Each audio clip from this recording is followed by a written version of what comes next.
Hello everyone, how are we doing today? I hope that we're doing well. Hello Astrolopithecus, hello human buddy. Happy to be here. It's been a while.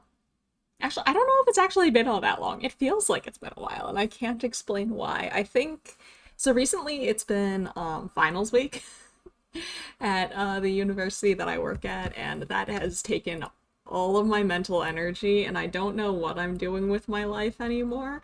And I've been like completely no thoughts, brain empty for a while. Everything has felt like a fever dream for a bit. Oh, hey, Lori. Happy to have you here. And honestly, it still kind of feels like a fever dream. My brain is still not fully there, but we're doing this. I've been planning on doing the stream actually for a really long time now, and I just have not gotten around to it. So this is actually part of one of the rewards from the charity stream. 4 days short of a month. Somehow that feels like much longer than I thought it was, and also much shorter than I thought it was. I did release that Psy model showcase just to feel like I had actually done something at some point. It's funny, I don't know why I'm so stressed out about not doing enough for this channel, especially because this summer is going to be really crazy for me. I've got a lot going on this summer outside of this channel, so I might have to go on sabbatical from streaming for a while, just for the sake of my sanity, which is funny because I don't actually stream all that often anyway. I make videos even less often. Anyway. Right, so like way back in like February, I think, we did that charity stream for the California wildfires.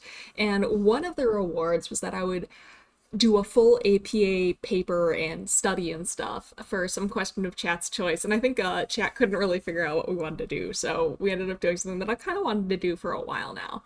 And I'm enlisting all of your help in designing the study. Of course, I already have a pretty good idea of how I want to do it, but academia and research is all about collaboration, right? It's very important to get a wide variety of different viewpoints on what you're studying and how you're going to do it. And peer review is part of that, but it's also good to get it to get that sort of other perspective very early on in what you're doing. So the general plan of what we're going to do, the study that we're planning on doing, or at least that we had sort of decided on, and I'm open to like changing this up if we want to change it up. But have any of you heard of like the 3-episode rule? Like if you watch a lot of anime or you're big in anime communities, you might have heard of it before. Any of you like familiar with that? Because I'm not sure, like I hear it talked about a fair amount, but I don't know if it's actually like super commonly discussed. I don't know how much people actually talk about it. Water. I actually managed to bring some water today. Yes. Good. I actually have a definition for it, at least my understanding of the definition of it. I have it down in the description of the video, or of the stream, but I figure I might as well, like, describe my understanding of the 3-episode rule. So the 3-episode rule... Oh, good. So as I understand it, the 3-episode rule is this thing, I mostly heard it used by like anime reviewers, but it's this idea that you can get a good idea of whether you're gonna enjoy a show from the first 3 episodes of the show. Hi Xenotime, happy to have you. Welcome to class. Today we're designing a study. So maybe I should say welcome to the lab instead. You are part of the lab. We are all part of the lab, and we are designing a study together. Right, okay, so the 3-episode rule, the idea is the first 3 episodes of an anime should give you a pretty good idea of what the anime is, if you're going to enjoy the anime, or if the anime is going to be good. That's the 3-episode rule as I understand it. So, like, I know there's one reviewer, is it Mother's Basement? Jofu, I think, maybe, who does it? He, like, he reviews all the anime airing in a season, and he goes, like, drop after 1 episode, I'll give it 3 episodes to see if it goes, or I'm gonna watch it. So, and I think there's actually some basis on this. I think I've heard, and don't quote me on this, we'll have to look this up for the introduction section to see if I can find a reliable source for this. But I feel like at one point I heard that usually anime production companies are kind of aware of this tendency of using the first three episodes to judge the quality of a series. So they put like a lot of effort into more effort into the first three episodes, typically speaking. And there is sort of this trend of, the third episode twist. Like Madoka Magica is a great classic example of the third episode twist, where they get you hooked. First time I heard it was when someone clarified that you should do four for free run. Ooh. Honestly, Freerun had me hooked at one or two. I think I cried at the end of the first episode of Freerun, and if a show can make me cry, I'm usually hooked. Unless, like, I think it's gonna, like, make me cry in a... There's, like, making you cry in sort of, like, an emotionally cathartic way, which is what Freerun did, and then there's making you cry in a mean way. But yeah, I want to actually know, like, this is kind of, like, sort of a commonly shared piece of advice for how to decide whether you should keep watching a show or how to figure out if a show is good. And I don't actually know if there's any data behind that. And I thought this is something we could actually do an archival study on pretty easily. Like, we could do this. This is something that we could test. Of course, we can't. Well, we're not. This isn't even a causal question. I tear up at the end of episode 1 on rewatch. Himmel is the goat. Yeah. I love. I guess this is kind of irrelevant, and I'm mad I didn't mention her in my video, but I love Freerun's depiction of immortality. I think it's a really nice take on long-lived elves. Like, I consumed a lot of, like, high fantasy when I was younger, and elves were always just kind of cool and mysterious, but I feel like they never really went into the implications of living so much longer than most other species on the planet. And I think both Freerun and Delicious in Dungeon, or Dungeon Meshi, I think both of those series actually did a really incredible job of, like, how having your species lifespan be so different from most other species might have a pretty big impact on your personality and how you relate to the people around you and how you form relationships and stuff. Super duper recommend. It was a really nice, fresh, refreshing, and thoughtful take, I think, on that. And I really enjoyed both series. They came at it from different angles, but they both, like, they were really nice. I really enjoyed it. Because I've always been a fan of elves, but I really liked how those two series in particular handled elves. Anyway. Okay, so, right. So we want to find out if this is the case. And I was thinking, like, normally the golden rule would be to do an experiment to find out if A causes B, if we could. But one, we don't have the budget for that. I have zero budget for this. I have no budget whatsoever for this study. I'm sorry. Sorry, everyone. We don't have a grant or anything to study this. No one is giving us money for this. And I don't want to spend money on it because we don't have to. But the other thing is, and so this stream is a discussion. We're going to be discussing how to design this study together. But my general thought on this is that I don't think it even makes sense to try and establish causation here, right? Like, it's not that the 3-episode rule doesn't exist because we think that good first 3 episodes will cause the rest of the series to be good. We're more using the first 3 episodes as a predictor of the quality of the rest of the series. It's not that they're causing the series to be good, they're just sort of like an indication of what the series might have in store. Does that make sense? That's kind of how I'm thinking of it. Like, I'm thinking of it that it doesn't make sense to do this to test causation here, because this isn't a causational thing. It's more like you're getting a small snippet of the whole and then using that small snippet to predict the rest of the whole. It's not that the small bit causes the rest of it. It's that this small bit is supposed to... It's like using a sample to draw conclusions about a population, right? Yes, right, human buddy? I'm glad we're on the same page. Yeah, I'm thinking of it correlation too. Like, the quality of this small sample, the 3 episodes, should predict the quality of the population, the overall series, right? That's the way that I'm thinking about it. So I think our hypothesis here is a correlational hypothesis, and we don't need to run an experiment because it doesn't even make sense to think of this in terms of causation. It's strictly like predicting.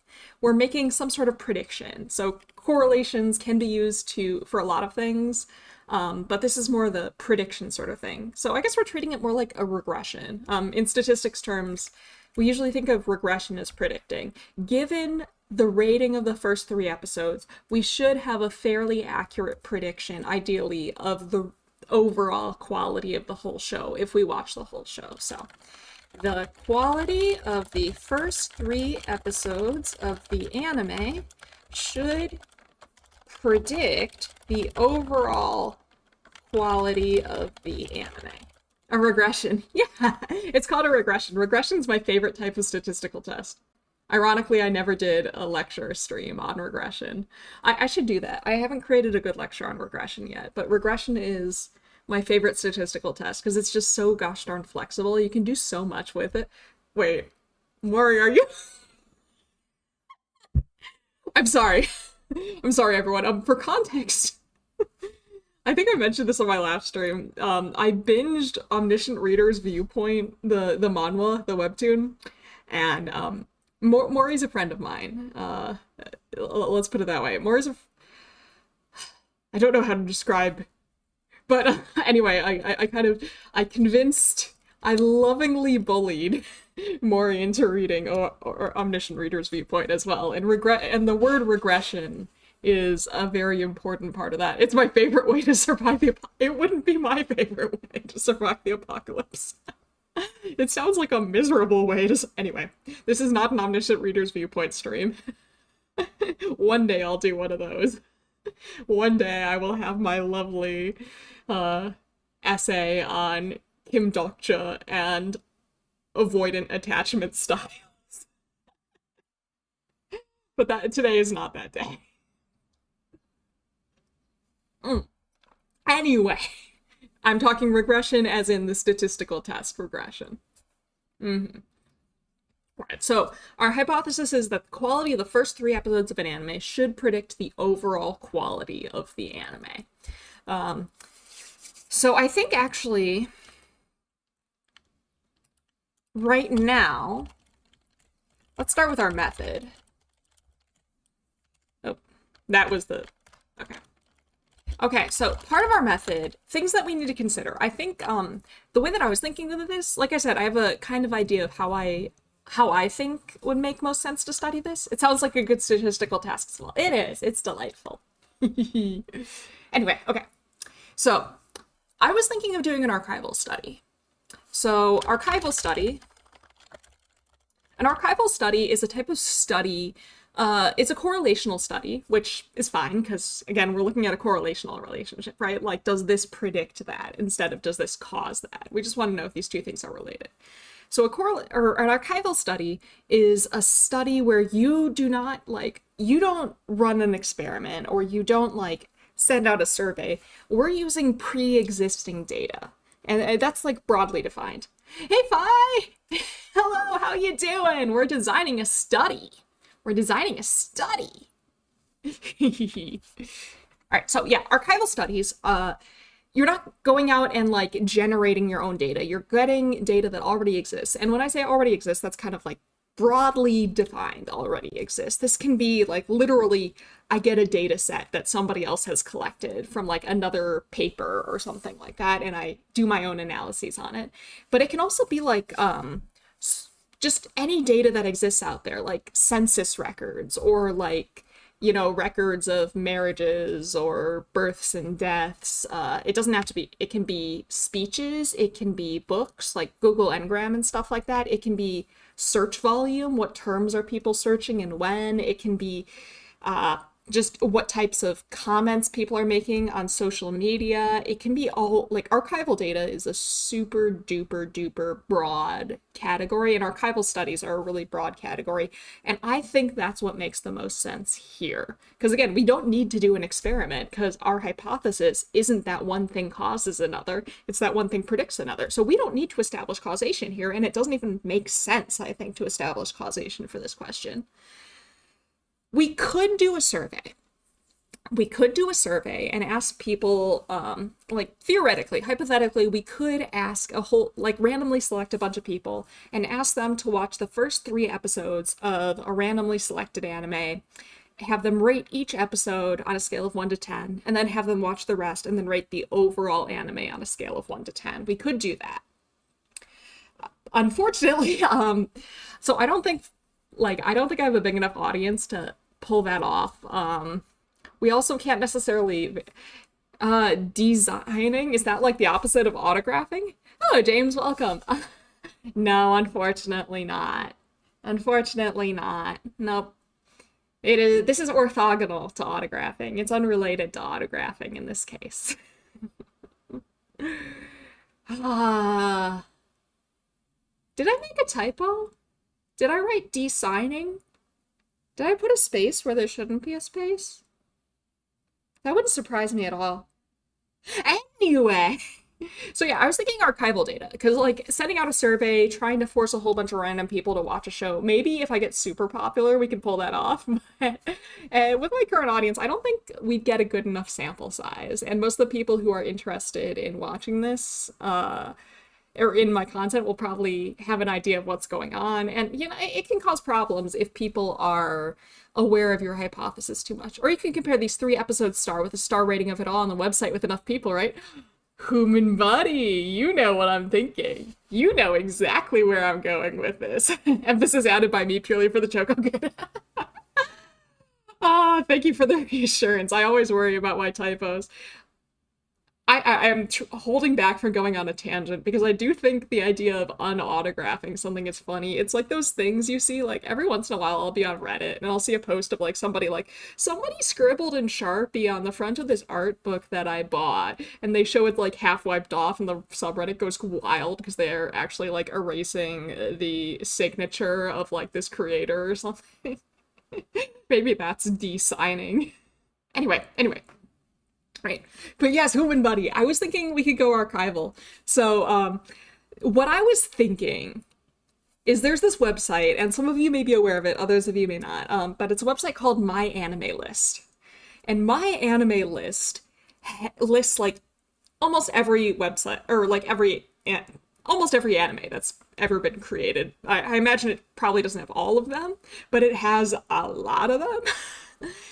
And what I was thinking first, so design considerations for this study. We want to know broadly, do the first 3 episodes of an anime, does their quality predict the quality of the rest of the anime? And in terms of quality, let's see, conceptual variables.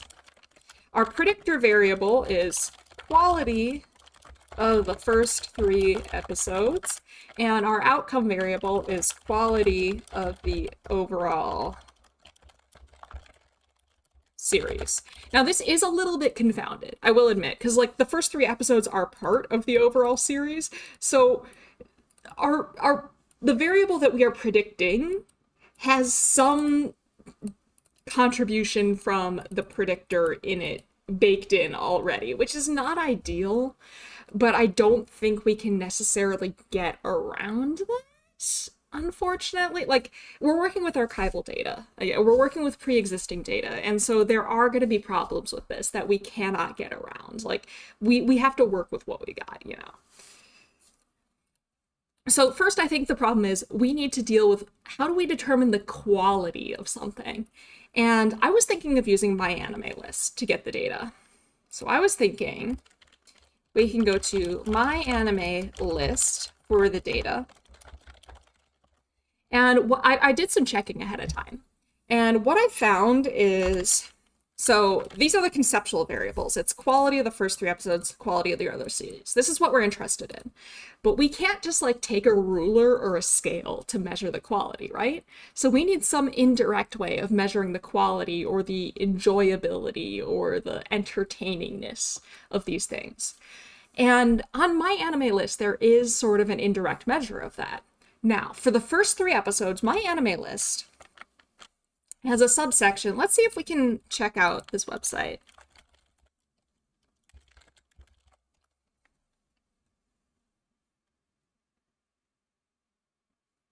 Oh, no. I got the URL wrong. Here we go. myanimelist.net. Here we go. Okay. So let's go to One Piece. Why not? Oh, this is slow loading. Okay, so we have the overall score, and this is a score out of 10. So this is the overall rating for all the people who've rated the anime. It's an average. And I was thinking this could be our outcome measure. So the overall quality of the anime could be the average rating out of 10 for the series on my anime list. I should move myself a little bit. There we go. So I thought this could be our operationalization. Now, if you're unfamiliar with the term operationalization is how you're going to measure the unmeasurable. So we cannot objectively measure quality by using like a ruler or a scale or something, because quality is kind of like, it's not a solid thing, you know? It's something that's in our heads. It's a kind of a subjective judgment. So we can't measure it directly. So a lot of the time what we do in psychology is we use operationalizations, which are indirect measurements of things. And in this case, I think that indirect measurement is the average rating out of 10 that people are giving on my anime list. So this is an 8.73 overall out of 10, which I would say is a pretty good rating, right? It's ranked 51 on my anime list in terms of overall rating. So I think, do you think that makes sense as like a measure of how good the series is? I don't want to just go for popular, because there are some very popular series that I think are not that great. I'm not going to name any names because I don't want to, I don't want anyone coming after me. But there's also some like hidden gems, you know, some series that are not very popular at all, but I think are really good. So I'm not interested in how popular something is. I'm interested in its rating. I'm interested in how much people who watched it enjoyed it. So does that make sense? Do you think that makes sense? Because I want to hear all of your input too. Like I said, science is a collaborative thing. So I want to get, I want to hear your viewpoints. Are there benefits to doing this? Are there like downsides, potential problems with using this as an operationalization?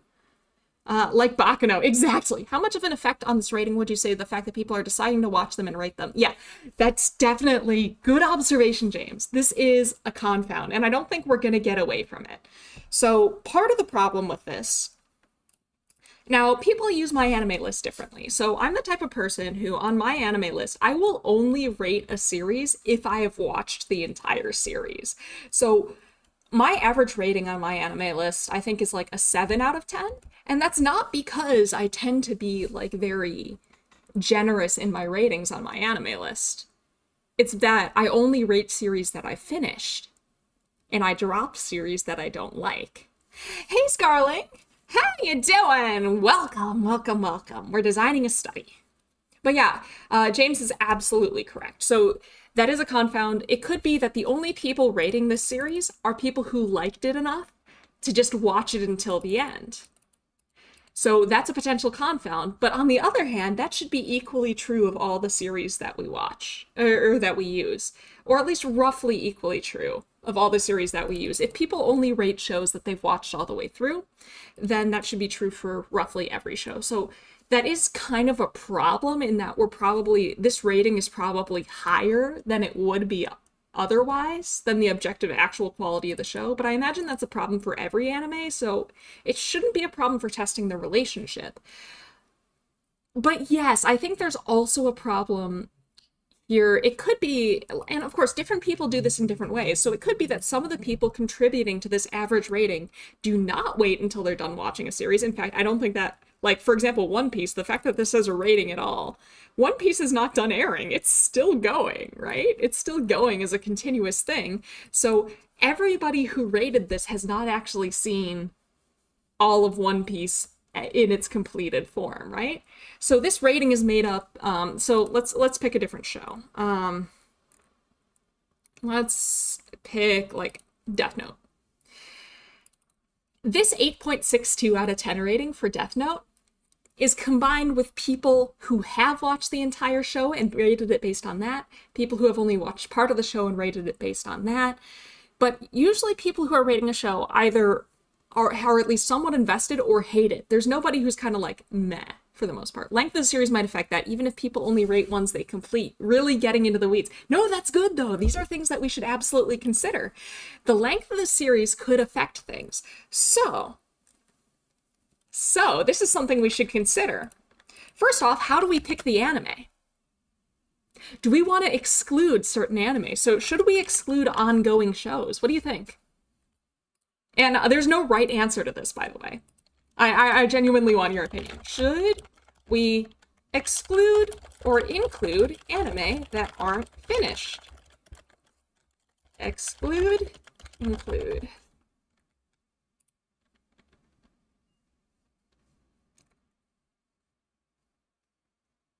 I can't see anything. There we go. Aren't they rebooting it as it continues running so there'll be 2 simultaneous One Piece animes rating? Right, Aaron? Yeah, I know, right? That's what I hear. It's ridiculous. It's ridiculous. But yeah, I think we have legitimate reasons to either exclude or include.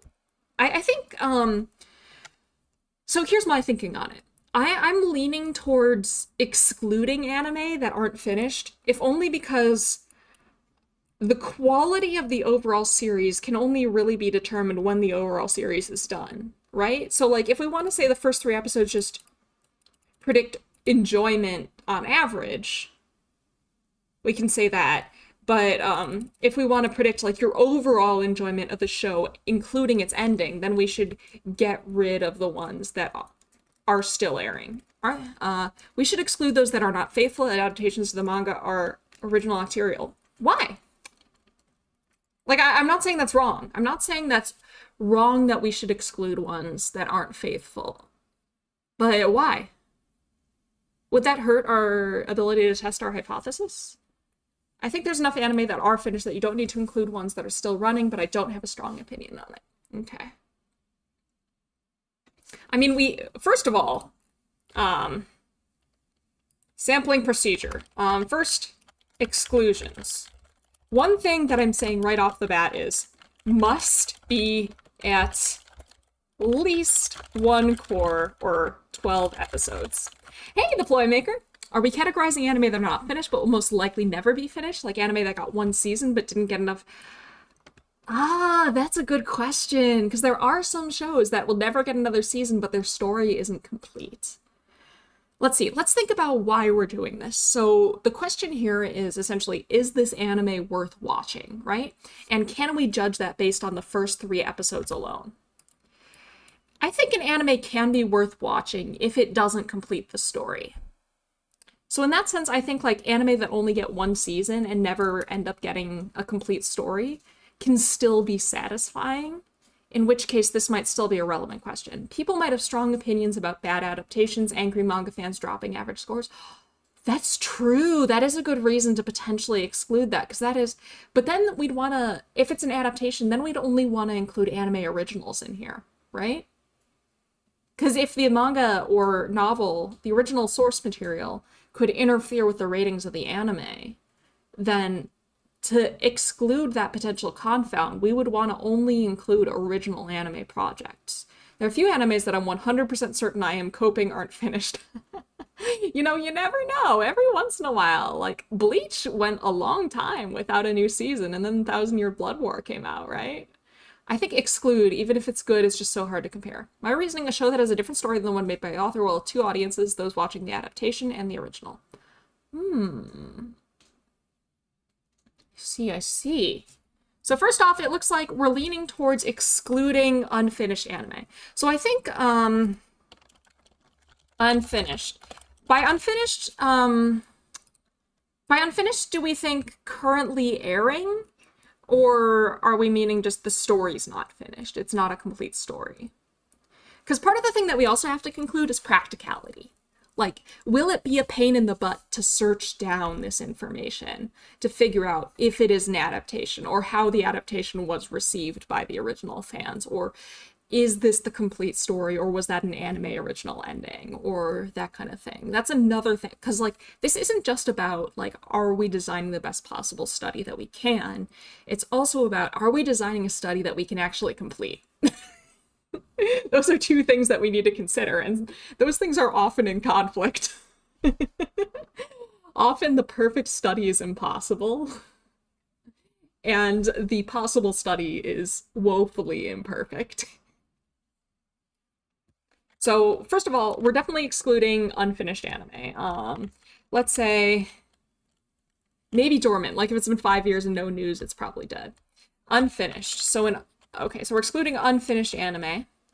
Have story not complete and no new season, and last season more than 5 years ago. Oh, hey, callback. I definitely feel like we can leave out ones that are just still airing just from experiences of recommending based on initial hype and the rest of the show falling off a steep cliff. Wonder Egg Priority. Wonder Egg Priority. That one, it seemed like it was gonna be so good, and it crashed and burned so hard.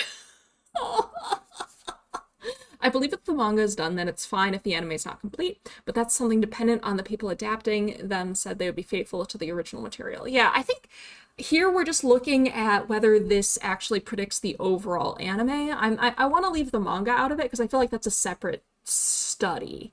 Like, that would get messy as hell. I do think genre is an important differentiation. I would hypothesize that slice of life anime wouldn't need a big sample to decide whether or not you thought it was good. I agree. You know, Playmaker, that's something that's been on my mind. And I was thinking, so first off, analyses. Like the obvious, maybe include everything, then analyze things for their finished and current. You know what? We could do that. The trick is just like, how much extra data do we want to collect? Because that adds the amount of time it takes us to collect data.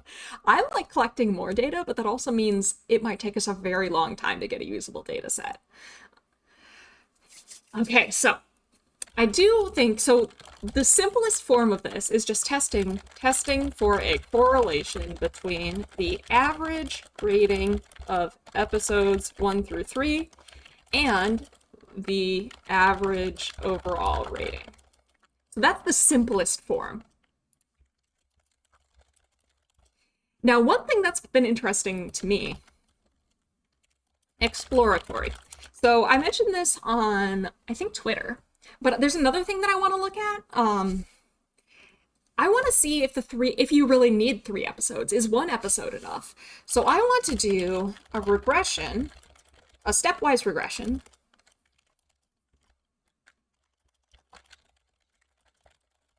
where we first enter the rating for episode 1, then add for 2, then add for 3, and see if that increases variance explained. So what this analysis that I've just described here would allow us to do is seeing, okay, first of all, does how much you enjoyed episode 1 predict how much you enjoyed the series overall?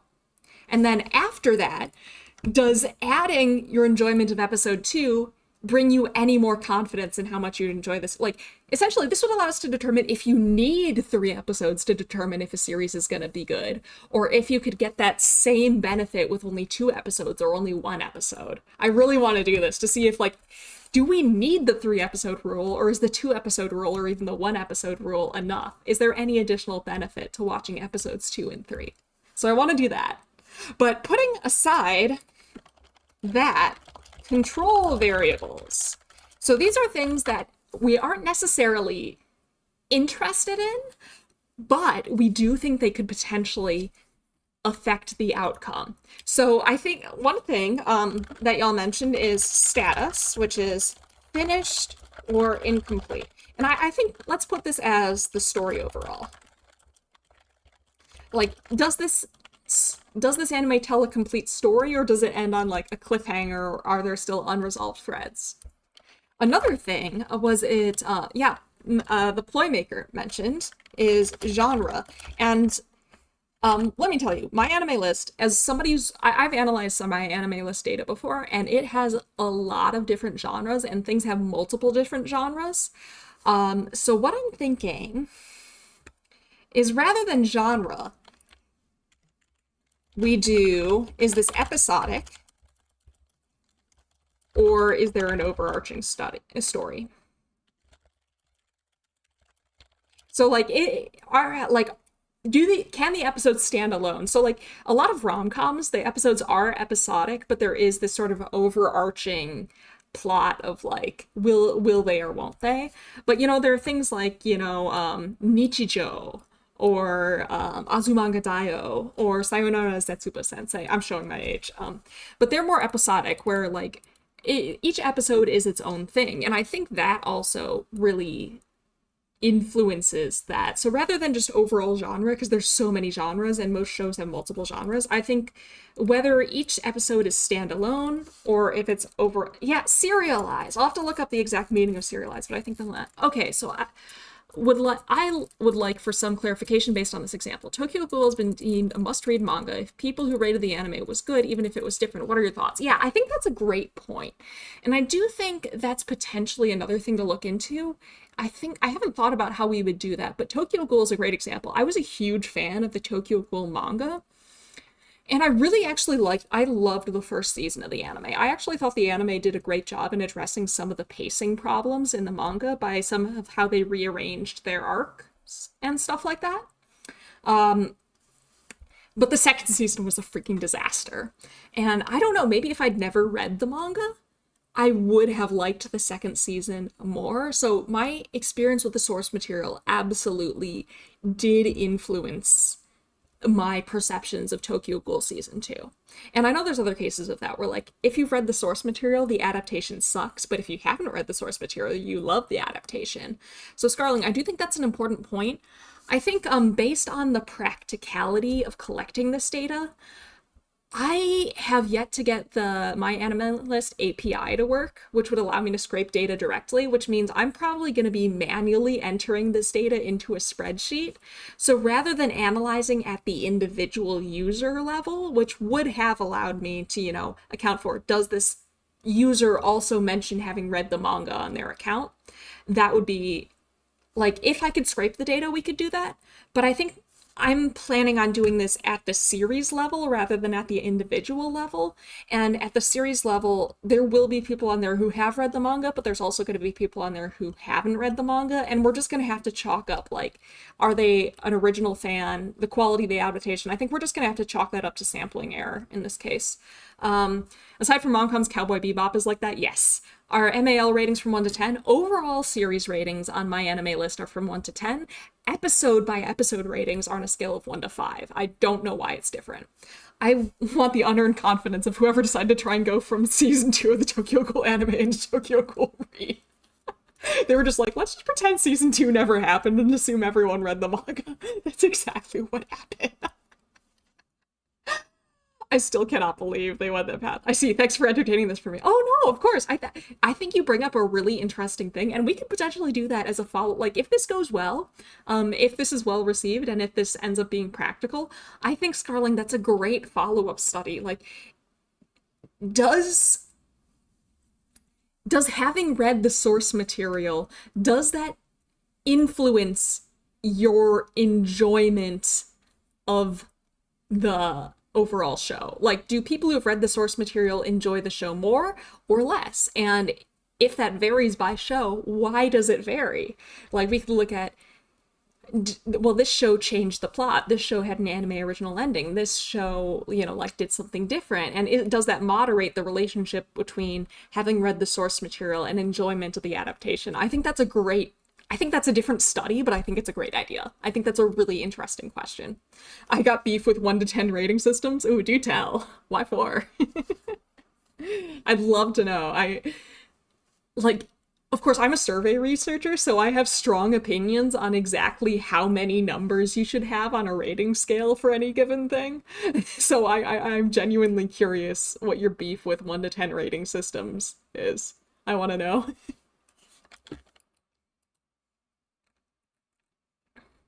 Episodic.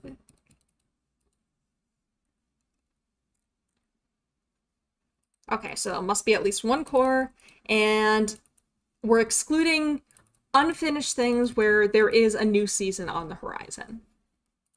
Actually, you know what? Story not complete and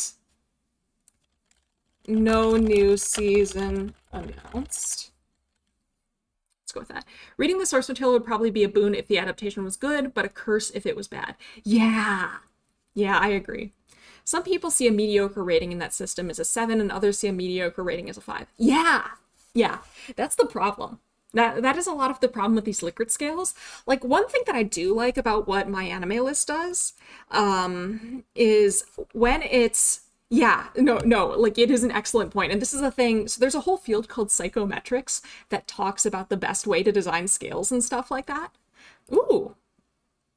And there's a lot of arguments about that. It does feel unclear if it's a normal distribution about 5 in quality, or if it's scaled from 0 to 10 of absolute equality with a normal centered elsewhere. Yeah, I'd imagine that a lot of shows, so this is the distribution of ratings for Death Note on my anime list. And you can see this is definitely a very positively skewed distribution. Or, no, negatively skewed. Sorry, this is displayed in a weird way and it's messing with my head. Most people are rating it very high, very few people are rating it very low. And I do think, to some extent, that has to go along with people, like, you know, people are less likely to rate animes that they drop. Well, of course, other notable mention, FMA was animated by 2 studios, one of them more faithful than the other, and one had more support, but not only that, FMA is up there in top tier of anime. Yeah. Yeah, I mean, FMA is a great, like, case study example. Same studio twice? Ah, was it Bones both times? I think it was Studio Bones, right?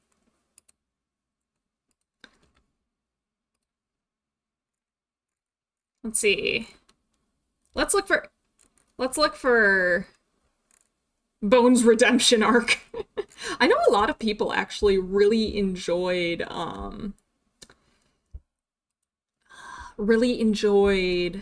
the original. I know some people who actually prefer the original. So here's Barakamon. And this one it's a slightly more normal distribution. We're not seeing that ceiling effect the way that we did for Death Note, but you can definitely see, like, most people are between a 5 and a 10, very few ratings below a 5, right? So they're all going to be skewed distributions, and I think that's just the nature of the beast. If you really hate an anime, you're just going to drop it, and you probably won't even bother to rate it unless you absolutely despise it, you know? Unless you feel so strongly about it that you just need to vent your frustration by giving it a 1 out of 10, you know? So that is a problem that we're going to have with the data, maybe? I think the problem that we're going to have with the data is the ceiling effect, mostly. Thanks for the clarification. So because the quality made me think it was... Yeah, it was the same studio, but it was like... Was it a full decade apart? It was a long time apart that it was animated.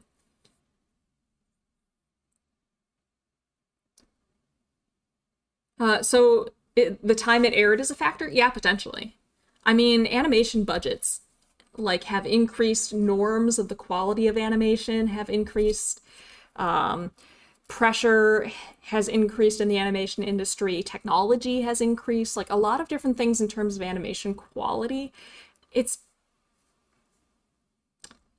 There's a lot of factors. So time might be one of it. The studio had more experience under their belt when they were adapting the second one. The fact that the manga had actually ended when they adapted the second one, so they were able to sneak in more foreshadowing because they knew what was coming. Well, it hadn't ended yet, but I think the author actually told them what the ending was going to be when they were animating the second one, whereas the first one they had no idea. '03 was the original anime. I think the second one was in 2009. Was it really only that short between the two? Wow, there's only 6 years. Astral, stop making me feel old. I think Fullmetal Alchemist Brotherhood's biggest flaw is that it expects you to watch FMA 03, and so the first few episodes were a little scuffed compared to the original. Yeah, and it really rushed through the portion of Fullmetal Alchemist that was covered faithfully by the original. Like, the pacing in the beginning of Brotherhood was really, really quick because they assumed that you had seen the original. The original didn't have a lot of manga to work with. The manga artists gave the studio permission to do what they wanted, and they went in a different... Yeah, that's... And I do think the timing is part of it, just because, like, for the original, they only had, like, half the manga. For Brotherhood, they had 90% of the manga, and then Arakawa, the author, told them what the remaining 10% was going to be. So it wasn't possible for them to tell a full story in the original that was fully faithful to the original manga without spoiling where the manga was going to go in another 6 years, you know? To be fair, Brotherhood's pacing is pretty close to the manga, but it cuts out some necessary episodes, yeah. Feels like the job with the young to make others feel old. That's true. That's true. Mhm. And likewise, it's the job of the old to make the younger ones cringe. All right. I haven't officially watched FMA, so please mind the spoilers. Okay. Okay. Have I said any spoil? I don't think I said any spoilers. I try and be very careful to not say spoilers if I can. It's really good though. I do definitely recommend Full Metal Alchemist. It has like the perfect blend of seriousness and humor, and it's rarely ever jarring. Like there's a lot of shonen series I feel like that try and blend humor and action and like stuff like that, and it can be very difficult to pull off a good balance. But Hiromu Arakawa is really good. Light and Alicus at the end. That's not how I remember it happening. I haven't either, but I don't want to hear anything that sounded like... Okay, good. FMAO3 is a very different experience. Nobody has, so I needed to bring it up. FMAO3 is a necessary watch because why would you skip those openings? Also true. The Full Metal Alchemist original series openings, Ready, Steady, Go will always have a special place in my heart.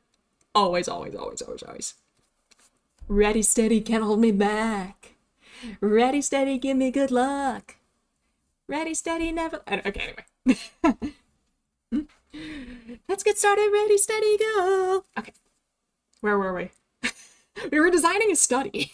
That's what we were doing. Okay. All right. So, here we go. So the quality of the first 3 episodes, what I was thinking was we would do it for the first 3. And what my anime list allows us to do is let's go to the episodes tab here. This has discussion of each of the episodes, and it has a poll for each episode. The poll is a rating on, oh yeah, what I was going to mention before when we were talking about the 1 to 10 rating scale, I don't think it's perfect. And it definitely has some problems, but what my anime list has done that I think is nice is it's not just 1 to 5. It gives you these anchor points. It gives you these descriptions of this is what a 3 means, this is what a 2 means, this is what a 4 means, which I think it doesn't fix the problem of differences in interpretation, but it reduces it, I would say. Like, a 4 is not okay, a 4 is I liked it. A 3 is okay. 2 is disliked it. 5, you had to have loved it for it to be a 5. So I think it reduces the ambiguity a bit. I'm sorry, I'm gonna open the window for Kitty. He's yelling. He's yelling. I know, Mr. Kitty. I know, there's a whole world out there and you couldn't see it. It's so horrible. A 4 out of 5 is a high score, but a 7 out of 10 feels low. Yeah. Yeah, I mean, that's for the first episode. Let's see. Here's 4.5. And by the last episode, we're at a 4.7. But that's probably because, the people who stuck with it are the people who liked it the most. You can see more people are commenting on the first episode.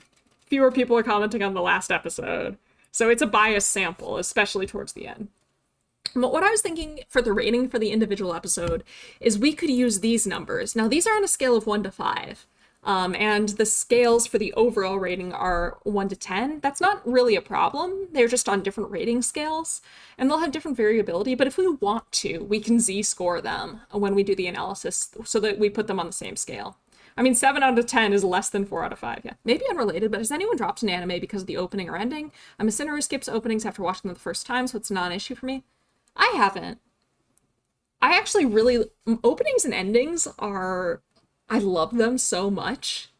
And I always, always, always watch the opening and ending. Well, not always, but like, if I even like am kind of neutral on the opening or ending, I will watch it all the way through. I have to really dislike an opening or ending for me to just straight up skip it. But I've never dropped a series solely based on the opening or ending, even though there have been some where the opening or ending really grated on me. It is less, but it feels much less than it should. Yeah. All right. So our operationalization. I feel like sticking with an anime for the opening and ending would be more likely than dropping it. I could see that, though. I like, especially in these days. So back in the day when anime studios wouldn't upload their own opening and ending, and like for a long time that was fine because YouTube didn't really enforce copyright. And then there were the dark years where Everybody started enforcing their copyrights, but studios weren't uploading their openings and endings, so you just couldn't find any new anime openings and endings. But now we're in kind of a golden age where anime studios will not only post openings and endings, they'll also post like insert song scenes, like concert scenes from like Love Live or Oshinoko or something like that. I'm so happy. So like if I really love an opening, there's a lot of openings and endings that I will play on loop that I maybe I've never even watched the anime. I'm not gonna lie to you. Though a good opening will get me to watch an anime. I only watched Jujutsu Kaisen because Eve was doing the opening and I was so excited for him. I only watched Kokoku because I really love the opening. Miyabi did a really good job on that one. So freaking catchy. Yeah, I've definitely picked up shows because they're openings and endings, but if I don't like one or the other, I just skip. Yeah, exactly. I'll pick up a show over an opening or ending, but I won't drop a show over an opening or ending. I tried to watch Mashal because of the second opening, and nah, the opening was not strong enough for me to watch it. I can just watch the opening on its own. Okay, anyway, average rating out of 5 for the episode on my anime list. So there's our conceptual, here's our operationalizations for our 2 conceptual variables. This is going to require 3 codes. So the rating for the first, the second, and the third episode, and this is going to require 1 code, just the rating for the overall series. In other words, openings and endings are very likely a positive or neutral factor depending on quality, very unlikely to be determined from watching something. Yes. Sugar Song and Bitter Step. Yes. But I will say, Hello World. I might have actually ended up watching Blood Blockade Battlefront solely because of Hello World. Like, I love Sugar Song and Bitter Step to death. It's an incredible ending. But Hello World, that song, and then just the animation they had going along with it, the song on its own just gives me goosebumps every time I listen to it. It's one of the rare songs that can do that. Good ending so good, every other anime should just do the same ending with its own cast. True. That and Trust Me from Durarara. So I think Sugar Song and Bitter Step holds up a bit better. Oh, oops. I missed a phone call. It's fine. All right. Okay, so our hypothesis is that the quality of the first 3 episodes of an anime should predict the overall quality of the anime, or rather than quality, we could say your enjoyment from the first 3 episodes should predict overall how much you enjoy the overall series. We're going to do an archival study, getting data from my anime list. Sugar Song was, yeah, I was going to say it's Trust Me like 10 years later. Yeah. And a lot harder to parody or like a lot harder to make a different fandom version of because it's a hell of a lot more animated and requires a lot more art, but it's so good that people do it. Okay. Quality of the first 3 episodes. This is going to be 3 different variables, 1 for each episode, and then probably if we just want to do a simple correlation, we can just do a composite that's the average. Yeah, Casanova Posse! All these songs are so good. I've been looping Casanova Posse for a while. It's so good. The lyrics make no sense, but I love it. Other research question. Do the anime's endings and openings themed visuals make you like the song more? You know, I've always wondered that. I do think that there are definitely some songs that I would not have enjoyed nearly as much as I do if I didn't associate them with the visuals from their music videos. Like, I think that's 5,000% true. I can't think of any examples off the top of my head, but I know for a fact there have been songs that I really wouldn't care about if it were not for the visuals in the music video that made me fall for them. You know, like, I play it when I got to lol. On the other hand, there's some music videos that just kind of make me go bleh. But I don't think I've ever had a music video ruin a song for me. Because they're easy to ignore if you don't want to. It's kind of like an opening and ending isn't going to ruin an anime for me because they're easy to ignore. I cannot hear Brave Shine without visualizing that intro. I've had Brave Shine on my phone for a long time, so like I'm used to hearing it without seeing the intro, but I getcha. I think one of the cases where the song made me like the visuals. Ooh. I feel like that for the Attack on Titan's second opening. Attack on Titan's first ending. Attack on Titan's first ending, I think I mainly liked the song because of the visuals. I think. The season's one opening, Welcome to Demon School Yurumakun. I don't remember which one that is. I'll have to look that up. I know that there's one of those songs that's really catchy for that show. Ah, Ichi the Witch is getting an anime. Did you hear? I think that's kind of older news. Or at least I saw a story that it was, and I'm very excited about that. No, it was, because I remember talking about it with Maureen Kabak. Anyway, okay. I haven't watched Evangelion, but you can guess what I have to say about the OP. that OP is so much, like, positive. I'm saying that positively. We talked about this comic. We talked about it. We were talking about how Tazkara should have the full opening to herself because she deserves it.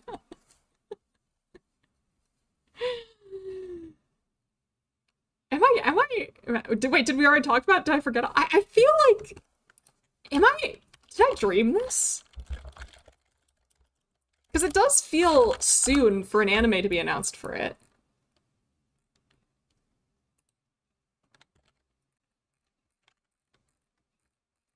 Right? It feels really soon.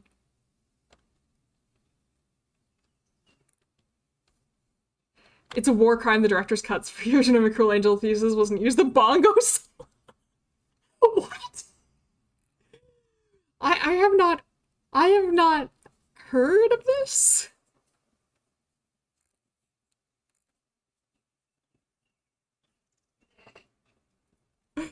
I need to make a note to look that up. Okay, anyway, let's keep going. Okay, so how are we going to pick the anime that we include? Now, the easiest thing, of course, would be to go to my anime list and pick the top 10 rated anime on, like, the site, which I think doesn't make sense. I don't want to just know for the top anime, does this make sense? I like the punk rock version. What? What?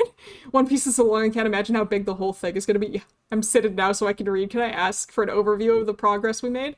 Oh, yeah. Okay. Hypothesis. The quality of the first 3 episodes of an anime will predict the overall quality of the anime. So there should be a positive correlation between the rating of the first 3 episodes and the overall rating of the anime. That would select for only good anime, I think, exactly as you know time. So I'm going to tell you what I was thinking.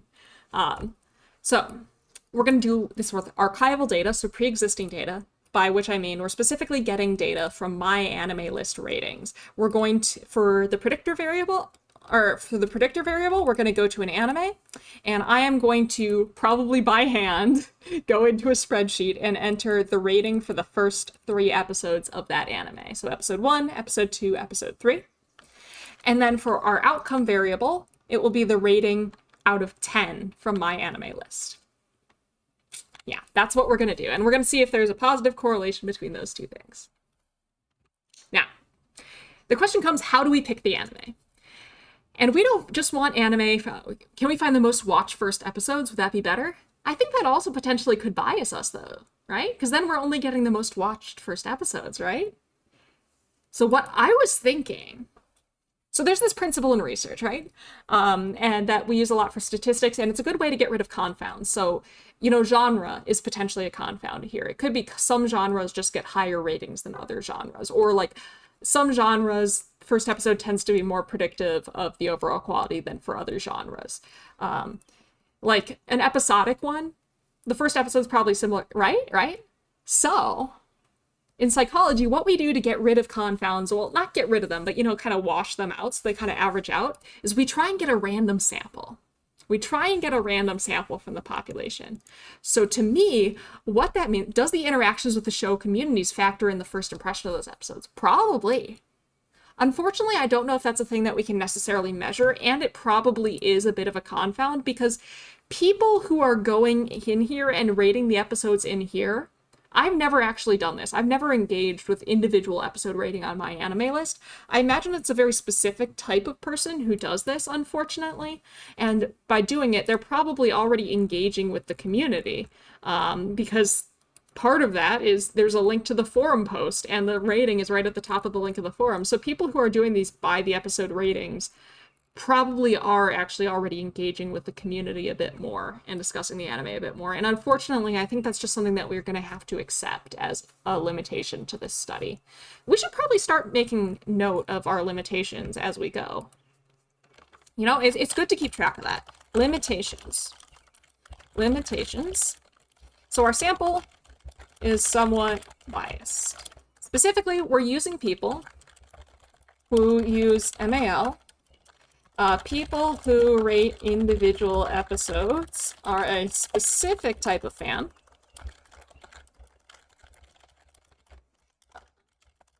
We cannot know if these people have actually watched the entire series.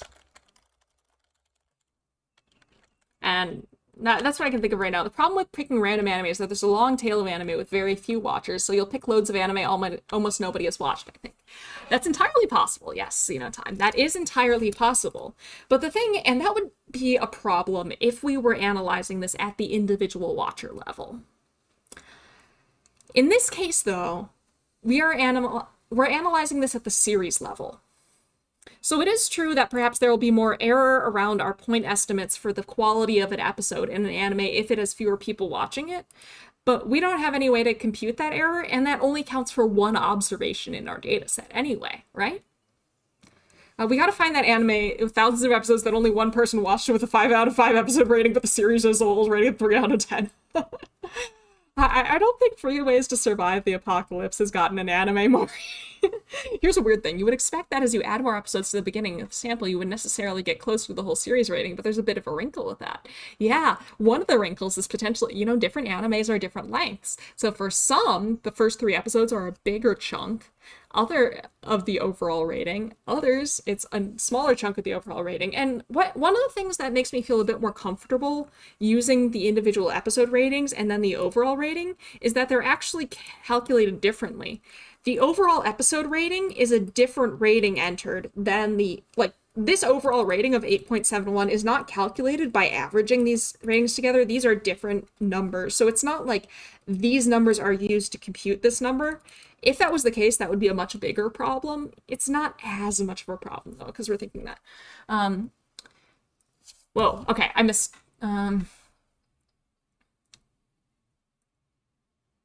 For my comment, the context is that people who want to start watching Fate are being gatekept by the fans because there's a proper order of watching, but I agree it would be confounding. Theoretically, there's a proper order for watching Fate, but I don't think anyone has ever agreed on what that preferred order is. You ask 5 Fate fans what the correct order to watch the anime is, and you will get 7 different answers. You'll get more answers than people you ask. Because the series rating may be significantly different than the average of all episodes ratings. Yes, this is also true. And that might potentially be good in terms of, sometimes every individual episode is kind of meh, but there's one episode that makes it. Or, the conclusion ties the whole thing together and makes you enjoy the previous episodes more. There's a lot of interesting factors going in there. I was thinking of it in a different statistical sense. Oh yeah. No, I totally get what you're going at, Time. And I think that would be that is an important thing to consider. I think we're good in this particular case, but if we were using a different type of data and a different study design, that would be a pretty big concern. It's good that you're thinking about that. Okay, even if it wasn't that long, it'd be interesting to see a niche series that most people drop before 3 episodes, but the tiny number of people who stay love it. Yeah. Oh, I see. So it's actually less of a wrinkle because of it. Yeah. Fate might have one of the most controversial entry points. Yeah. I was just with Fate, it's just with anything. People are always what do I watch it in? And I'm watch it in the order it came out. When in doubt, watch it in the order it came out. It came out in that order because it's accessible in that order. And yeah, you can go back and rewatch it in chronological order of the events in universe or whatever. But oh yeah, okay, it's not a solo, but there are loads more bongos and they're a lot louder. Oh gosh, I need to listen to this. Just watch the first 3 episodes. What are the first 3 episodes? Yeah, in this case, when I say the first 3 episodes, I'm specific, let's say, so Gintama. Release order overall. Agreed. Release order. So anyway, if we look at Gintama, I searched Gintama and a billion different Gintamas come up. And this is kind of a thing that anime's been doing recently. It greenlights different cores at different times. And because of the way licensing or something works in Japan, you'll have the different seasons will have different names and they'll technically be considered different anime series because they weren't all greenlit as a whole. So what I say for the first 3 episodes is, let's say if it's this one, if I get this one, this is technically season 4 of Gintama. I would just use, say, like, the first 3 episodes of this season. So, like, for Fate, let's say I randomly select Fate Apocrypha. Fate Apocrypha, you don't actually theoretically have to have watched any of the other Fate series to watch Fate Apocrypha. It's a standalone story. Of course, being familiar with Fate lore and having watched the other series will let you, like, understand the intricacies of the magic system and exactly what's going on a bit more, and you'll have more appreciation for it. You'll notice Easter eggs and stuff like that more, but it is technically a standalone thing. So for Fate Apocrypha, like, I would just treat this as if it is its own separate anime. And therefore, the first 3 episodes of Fate Apocrypha are the first 3 episodes of Fate Apocrypha. That's how I was thinking of treating it. If we get something like Gintama Degree or something like that, where it's technically the 4th season, I'd say we could probably exclude that, or just go to the very first greenlit one, like the original Gintama. Bakemonogatari and the rest of the series would be one like Gintama. Yeah. Fate is, I guess, have a huge problem in all media that has prequels or release and adaptations that could change timeline. Yeah. One day, I really want to make that this is the definitive Fate timeline thing, and that would be a mess. But, like, it's okay, actually, because it's actually not too complicated because of, it's a bunch of parallel universes, you know? Like, Fate is nice because it's not time travel within the same universe. Like, some series, you are explicitly going back to the past, and that changes the future, and then creating timelines of that becomes a freaking nightmare. But Fate, explicitly, as part of its lore, is a branching timeline. So, like, Fate, the fact that Fate Zero has some inconsistencies with Fate Stay Night does not invalidate Fate Zero as a prequel to Fate Stay Night. It just means that Fate Zero happened in a parallel universe that's just ever so slightly different than Fate Stay Night. So it's actually, I don't think it would actually be nearly as complicated as people say. Like what Disney did with its whole 3 seasons after you get a raise, and then just makes a technically new show every 3 seasons. Pretty much, yeah. That's what anime's been doing lately. That's another good example more. Yeah. Absolutely not being confused by all of Kizumonogatari being condensed into a 45-second sizzle reel is an integral part of the experience. Yes! You're right. You are so right. Parallel universes, so you don't need a timeline, you need a time plane. Exactly. I made a spreadsheet back in the past, but it didn't include Fate Grand Order. I'm more confused now. Fate Zero went through some hoops to try and make it, and it still didn't fully succeed. Yeah, no, I think every Fate series, I don't think there's any... The closest we can think about 2 different Fate series occurring in the same timeline is Fate Stay Night and El Malloy Case Files. But the problem is Fate Stay Night has 3 separate routes with 3 separate endings, and I don't think it's 100% clear which of those routes Case Files follows up on. I think it follows up on Heaven's Feel? I'm not sure. I'd have to do some research. The Order of Fate watch order doesn't matter. All the parts of it spoil all the others. I will die on this hill. Yeah. I watched Fate Zero. No, actually, I watched Dean Stay Night first. Dean Stay Night was my introduction to Fate. And I think that's the only incorrect watch order for Fate. Ironically, the first Fate anime is the one that you just should not watch at all.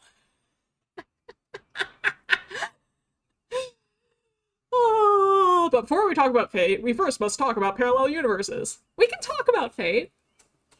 You watch one Fate anime. Pick whichever one you want. You watch one Fate anime, and then we can talk about parallel universes. And then you can watch the rest of the Fate anime. Like, the first one doesn't matter, because you have no frame of reference. The next few, you need to start to understand that these are parallel universes, so the continuity may not make total sense, and that's because they're in different continuities. Bakemonogatari is definitely a releaser. The original novel was like that too. The first Bakemonogatari novel, like, hints that the whole of Kizumonogatari happened. It's like, check out this crazy story, and then it never tells it. And then Kizumonogatari got released after Bakemonogatari, and all. Like, the release order of the whole Monogatari series is so much. Even in the original release order, it's so much. Anyway, okay. So what I was thinking as far as getting data, our sampling procedure was concerned, was I was thinking random selection of anime with the exclusions taken into account. So they must have at least one core. If it's a sort of So series of anime, pick the first released for. I started rewatching with Kizu. It was nice. I felt high again. I need to rewatch Kizu. Is this an intentional parallel universes, or do they do it later to explain contradictions? I think it's intentional parallel. No, it's definitely intentional parallel universes. I haven't read the original visual novel. I know, I'm ashamed. Honestly, the visual novel format's really cool, but I really don't like that you struggle to control the pace that you're reading at with the way that it works. So I don't read too many visual novels because of that. It kind of annoys me. But I believe in the Heaven's Feel route, there is explicitly a sword, Zeltrecht's whatever sword thing, that gathers energy from parallel universes. So from the very start, from the very first entry in the Fate series, parallel universes have been a thing, which makes sense because the original Fate Stay Night visual novel has 3 different parallel universe outcomes. Which visual novel you mean? I mean the original Fate Stay Night visual novel. The original. The OG. So parallel universes have always been a thing in Fate. And they've always been kind of implicit. I think they became highly, highly explicit in Fate Grand Order and the prologue for Fate Strange Fake. Like, they were always kind of implicitly there, and it was kind of like a meta thing, like, oh, these are in slightly different universes. Turning back in this tangent did not help me catch up at all. I'm sorry. Okay, let's get back to study design. All right. So so it must be at least one core. So I'm going to do random selection of anime. And I believe should there be a floor on the number of reviews to count? That's actually a great idea. What would be the minimum number of reviews that you think we should count? Like, central limit theorem would say that the sample mean starts to approximate the population mean at around 30. So 30 reviews, I'd say, would be the bare minimum, but I think that we should probably go a bit higher than that.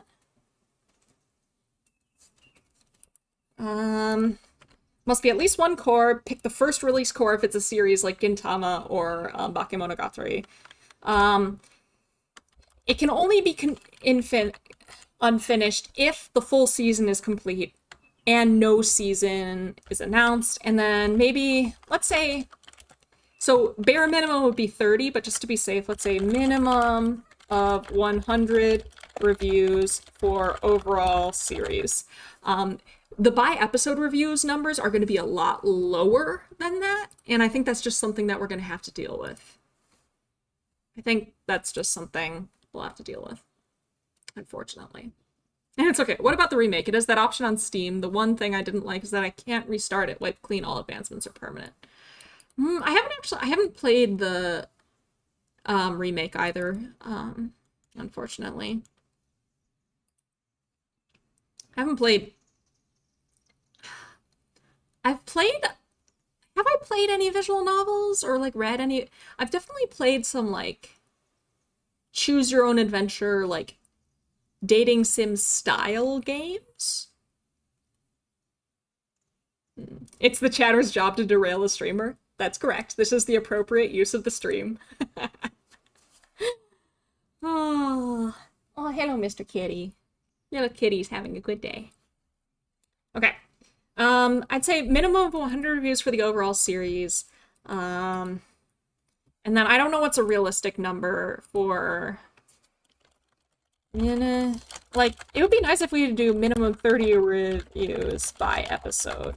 Because that way we at least hit the minimum for the central limit theorem. Now, I don't believe there's a way to do a randomized anime here. Like, within my anime list, I don't think you can randomly select an anime. Randomly select anime from my anime list.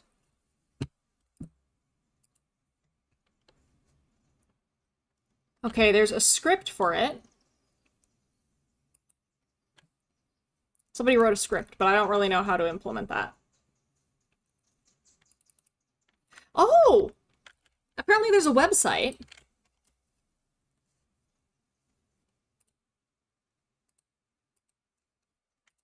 Okay, let's investigate. Okay. I don't want notifications. I had to step away, but Fate has the most intentional parallel universe I've ever seen. Yeah. Yeah. Okay. All types. So, okay. We can do this. We can use this to say, I only want TV anime. All statuses. Anime from my anime list. And it will give me 5. Or 1 at a time. Oh, I have to give it a username? Ew. Ew.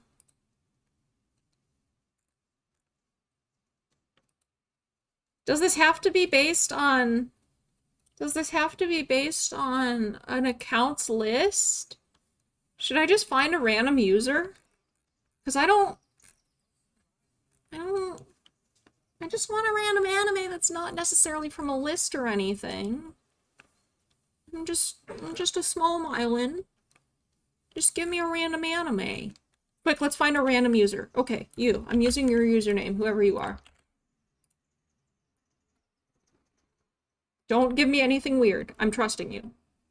Okay. So, Mirai Nikki. So we can go to Mirai Nikki. Here we go. And let's see.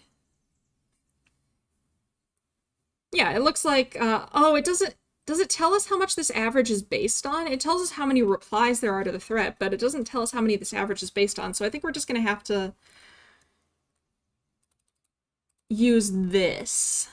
So a minimum of the worst parallel universes from Fate is Akasha, the source of all our problems, right, Giga? Akasha isn't a parallel universe. Akasha isn't a universe in and of itself. It's a part of the universe. Right? Am I remembering? It's been a while since I refreshed myself on Fate lore, but I'm pretty sure Akasha isn't a universe in and of itself. It's a feature of the universe, and each parallel. No, isn't it separate? Wait, is Akasha separate from all the universes, and it's something you can tap into from the other? But it's been a minute. I know Akasha is Akasha part of the root. I think you can access Akasha through the root. Or is that why? No, it's that if you reach the root of all magecraft, you can get true magic, which will allow you to access Akasha, which is the... Anyway, I don't remember very well. Cat, yes. Mr. Kitty is very eager to achieve great things, because he is a leader to the people, and he's so smart. The fact that all bad thing happened because of Akasha is also misinformation. Oh. Yeah, I think Akasha's just a record. It's just a whole bunch of information. It's not necessarily causing anything. It's just recording things that happen, if I remember right. I feel like I would love to do a yapping stream where I just talk Fate lore, but I think I really need to brush up on Fate lore before I do that. But I can say with confidence that I know enough Fate lore to say that Giguk's video had a lot of inaccuracies in it. I know more about Fate than Giguk. I don't know if that's actually accurate, but I know that the video that he made was not completely accurate.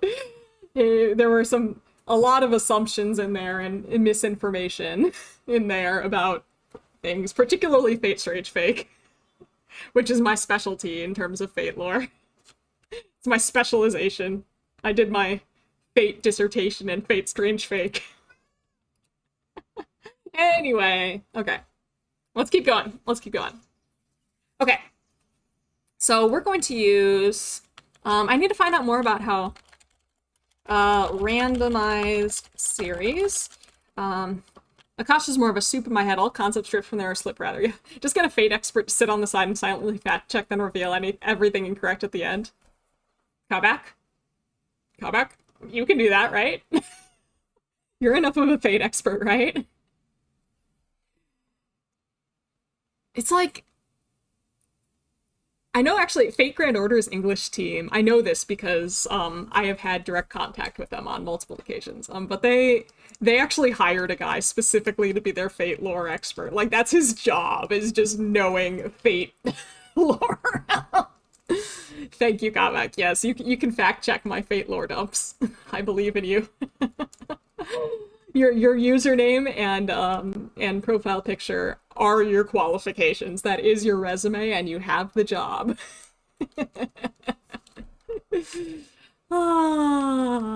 You definitely know more about it than me. Like, I'm pretty proud of my Fate lore knowledge, but you absolutely know more about it than me. You're probably sitting there like, Mylan's talking about Akasha all wrong. That's okay, you can correct me. I won't be upset. I defer to your expertise. It's important to be intellectually humble. Okay. So randomized series. Spin Moy is potentially a method that we could use for this. But anything that we can find to randomize my anime list titles. Blue Period! We haven't run into anything that I haven't heard of yet. Which I guess that's only 2 spins, but that kind of makes me worried. Date Alive, I've heard of that. Gintama, Tower of God. Kuruno Shokanshi. Oh, this is one of them. One of them. One of them. One of them ones. One of them ones. One of them isekais. Isekai. Anyway, okay. So I'll look into Spin Moy, see if it's practical, see if it does what we need it to do. We should make sure that's not just pulling from somebody's list, because then that's not true random. I want to make sure that we have a good randomness.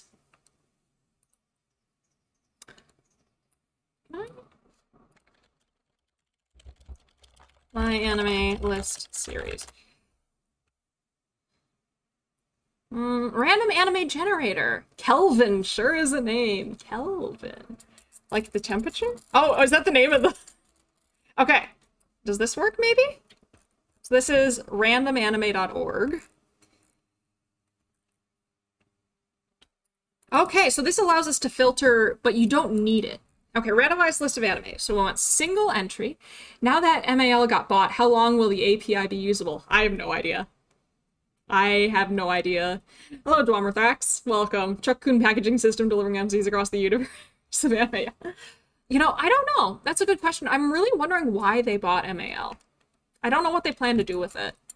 It is a shame that a lot of people are shutting down APIs. Luckily, I never learned to use MAL's API. I was planning on doing all this stuff manually, so it doesn't affect me much. But let me tell you, when Twitter's API got shut down, when Reddit's API got shut down, I was devastated.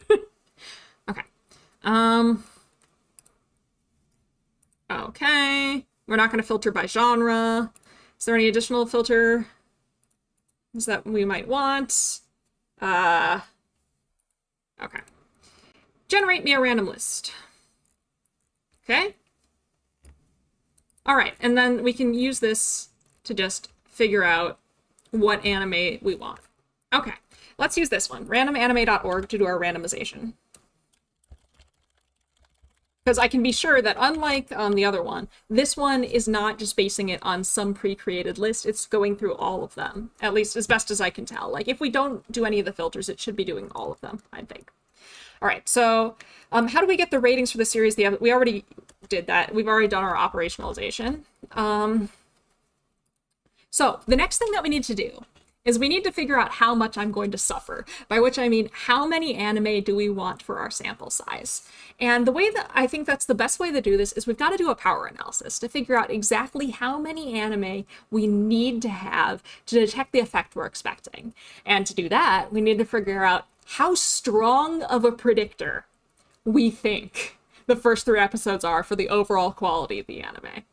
I'm going to give us a couple, 100. 100, okay. 100 does sound like a good number. It's a little arbitrary, though. I definitely want to do a power analysis to be sure, because if we can get away with less than 100, that would be great. If we can get if we need more than 100, I want to know exactly how many more than 100, because I have carpal tunnel syndrome, and I don't want to deal with more data entry than I have to. Okay, so we're going to do a power analysis. A power analysis is a statistical technique that we can use to figure out the appropriate sample size that we need based on the effect size that we're expecting. In this case, I'm going to put effect size in terms of R squared, or let's start with a correlation. So correlations are on a scale from 0, which means these two things are completely unrelated, to 1, which is this is a perfect relationship. It's the same thing twice, pretty much. So, between like zero point 0.1 and zero point 0.4 or so is a weak correlation. So these things are kind of related. Like the first 3 episodes of a show are kind of related to the overall quality, but they're not a great predictor. A correlation between 0.4 and 0.7 would be that this show, like this is a moderate relationship.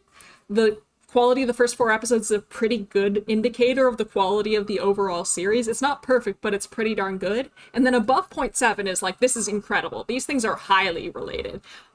The quality of the first 3 episodes is an almost perfect predictor of how good the overall series is going to be. So let's take a vote. I want to hear your answer or your opinions on how strong of a relationship do we expect? And let's start by narrowing that down from weak. R equals 0 to 0.4. Moderate. R equals 0.4 to 0.7. And strong, where R would be from 0.7 to 1.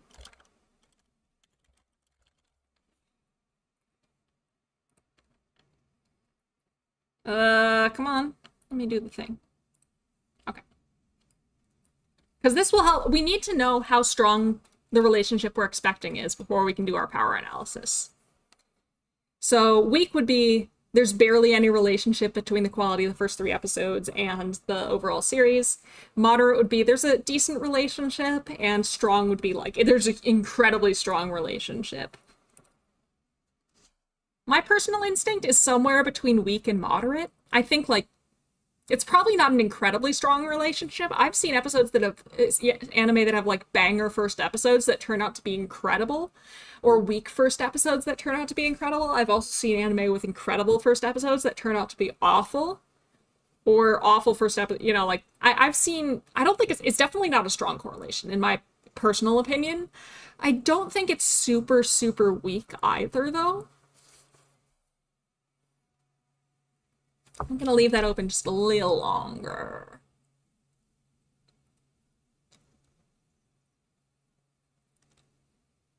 I think we're leaning moderate. We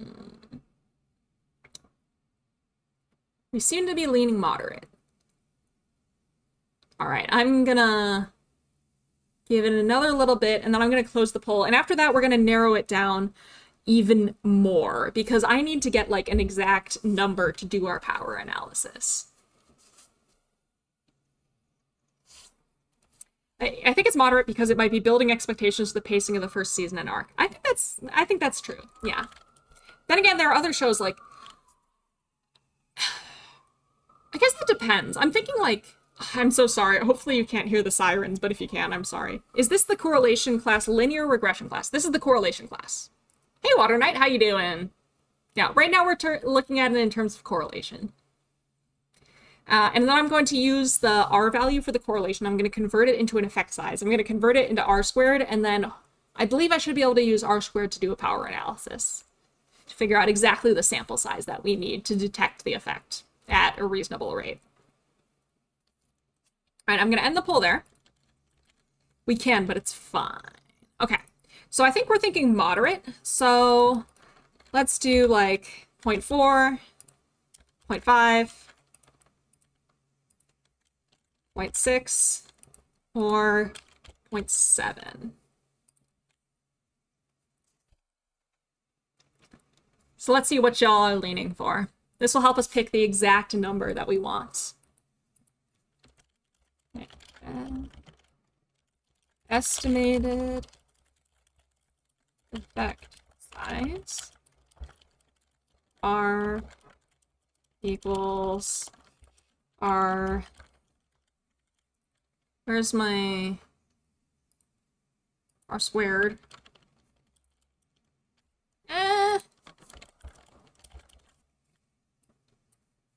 How do I... Was it... Well, that's not it. Oh well. Oh wow, we got a 0.7 in there. That's a pretty strong one. I think I'm gonna go with like the lowest possible estimate. Like the lowest estimate that people are willing to vote for, I'm gonna go with, just because it's better to have more people than we, or more data points than we need, than fewer data points than we need, you know? Like it's better to have too much than too little. This is largely because in psychology, we try and avoid false positives more than false negatives. So the more data we have, generally that helps us keep the rates of both false positives and false negatives down, honestly. So, all right, I'm gonna give it just a second or two more. If I can remember.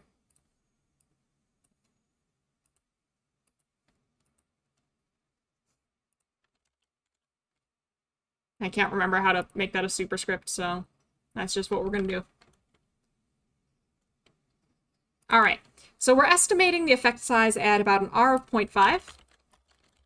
And luckily, that's something I can do in my head. The R squared for that would be 0.25. The formula for the effect size R squared is literally the R value squared, so that's nice. So now, we're going to do our power analysis. Sorry, but what happens if we pick a bad number? How do we notice it? Would we? Okay, that's a great question. What happens if we don't get a good estimate for our effect size? Let's say if we think that the effect size is bigger than it actually is, and I'm kind of concerned that we might have done that we might have picked an effect size that's bigger than the real effect size. That would mean that we don't have as much data as we need to test our hypothesis, and we're more likely to get a false negative. We're more likely to miss what we're looking for because we have we don't have a big enough sample size. If we pick a number that's too small, let's say I put in an R of 0.1 or something like that, we really underestimate the effect size. That means our sample size is going to be a lot bigger, which means we're less likely to make a type 1 or a type 2 error. But it also means that we might collect a lot more data than we actually need to, which means I'm going to spend a lot more time doing manual data entry than I would need to otherwise, and that might make my carpal tunnel syndrome worse. I'll be very careful. I'll wear my wrist brace and everything. But basically, if we overestimate the effect size, chances are we won't get accurate results. Like, it becomes less likely that we'll get accurate results. If we underestimate our effect size, we'll do more work than we have to do to get accurate results. That's kind of the over-under. Is 5 votes total enough for this? Yeah, I mean, we're not going to try and get this published in a peer-reviewed journal or anything. If we were actually going to try and get this published in a peer-reviewed journal, what I would do is I would go into the literature and see if anyone else has done, like, how much does enjoyment of a trailer predict enjoyment of a movie? How much does enjoyment of, like, the pilot episode predict enjoyment of the series overall for, like, say, American TV? See if I can find that data, and then use any effect sizes they report there to estimate the effect size. That would be like, or we could do a pilot test and see, like, we could pick like 5 anime or something like that, test the relationship, and then use that to estimate the effect size, and then use the effect size from those 5 anime, the relationship in that 5 anime, to figure out the actual sample size that we'd need. I don't recommend that route, because if it was significant for the 5 anime that you found, then like, there's a lot of, like, statistical shenanigans. It's a common approach, but I don't think it's a good approach for a lot of reasons, because of what power analysis is doing. But those would be the typical approaches. For now, because this isn't so serious, I'm more doing this as a demonstration of how somebody would design a study and how somebody would write a paper and stuff like that, and I'm not doing this to, like, pass peer review. I think just, like, a general vote is fine. But, you know, like, if we wanted to treat this like actual publication-worthy science, I would try and get more information than just a vote. Also, if it was a vote, like, let's say I got 100 votes. If those 100 votes didn't understand what correlations were and what those numbers meant, no matter how many votes I got, that would be useless. If I only have 5 votes on what the effect size is, but y'all have a decent understanding of correlations, those 5 votes are more valuable to me than 100 votes from people who don't understand correlations. That's how I view it, because we're trying to guess a correlation here. And if you know what a correlation is, you're going to give a better guess probably than somebody who has no idea what a correlation is. That's kind of how I'm viewing it. But yeah, this is not the way that I would necessarily usually do this. Does that make sense? I hope that makes sense. We could go and look at the literature and see what it has to say. No, that's not what I want. I see now. Oh, good. Has there been past literature on this? Will wisdom of the crowd estimate this good enough somehow? I think the wisdom of the crowd would only kick in assuming that the crowd that we're gaining the wisdom from has some knowledge of what correlations are and what these numbers mean. Like, wisdom of the crowd, I've mostly heard of it in terms of, like, guessing weights and stuff like that, and I think everybody has, like, a sort of lay understanding of what kilograms or pounds or whatever unit your country uses, what those are and what those numbers mean. As for like what correlation coefficients mean, I don't think the layperson has that. I just want to note it seems MAL has a Reddit apparently. Nice! That doesn't surprise me, honestly. Let's see. Pilot episode predicting ratings. Predicting news TV series ratings from their pilot show scripts. Should we look at this? This could potentially be something useful. Oh, maybe I shouldn't show this on, what if that's copyrighted? Maybe I shouldn't show that. But let's see. So this is looking at scripts predicting. So that's potentially something we can try and find the relationship. Like I asked if everyone what the fine-tuning constants value is, it won't converge to it. Yeah, exactly, Astrologimos. I don't even know what a fine-tuning constants value is, so I definitely would not be able to provide any information that would help the wisdom of the crowds there, you know? So that's kind of how I'm thinking about it.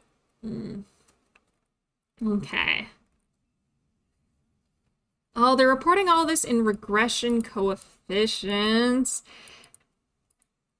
First streamer to get copyright stricken for an academic paper. I think Z is more likely to get stricken before I do. I'm not gonna lie. It'd be funny though. Be funny. I don't think this one is reporting any effect sizes that I could use for that, unfortunately. Predicting the success of new cable series from their pilot episode scripts. I'm gonna keep looking around, see if I can find something that gives me a usable effect size. Ew, I don't want to create an account. What about open science? Predicting Nielsen ratings from pilot episode scripts, a content analytical approach. Okay, give me an effect size that I can use. Why are you making me download this? I hate everything. I don't actually hate everything. I'll be lurking starting now. Please announce if you have more polls. I want to participate as much as I can. Will do. Thank you. Thank you for contributing to the sample size. All right, let's see.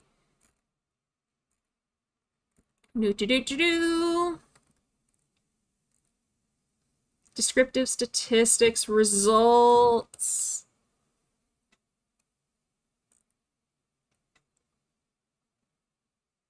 That's not what I want. Okay. Wow, none of this is useful. Okay. I just want... All I want is... Does the script predict... Okay. Results of episode...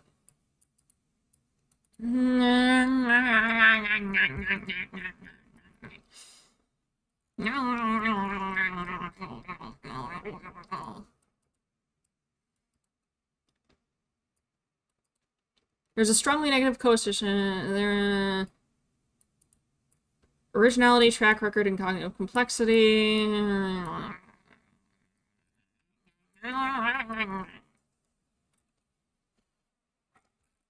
It looks like a lot of these models of predicting pilot shows stuff, predicting the overall ratings, aren't getting R-squareds of more than 0.3 or so, including a bunch of different variables.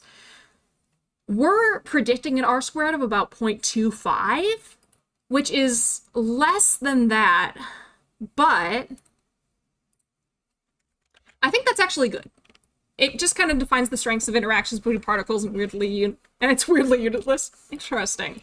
All right, so I think based on this, Mylan, I think the cat is talking to the mic. No, that's me, unfortunately. Unfortunately, that is me. That is me talking into the mic. Okay. All right, so power analysis wise. So this is estimated based on chat. This paper is getting about R squared of 0.3 on average for features of pilot episodes predicting Nielsen ratings, which are ratings of basically how many people are watching a show and how popular it is. So I think that we can absolutely justify using this as our effect size for what we're doing. And in fact, it might be underestimating it based on the effect sizes in this paper. So I think that's pretty good. So now we've got both our subjective opinions and also like some similar research and looking at effect sizes and similar research. So I think that we're in a decent position to do this. So now let's do our power analysis. Haha, it is R again. Welcome. Okay, let's see if I can remember how to do a power analysis. It's been so long. Sure.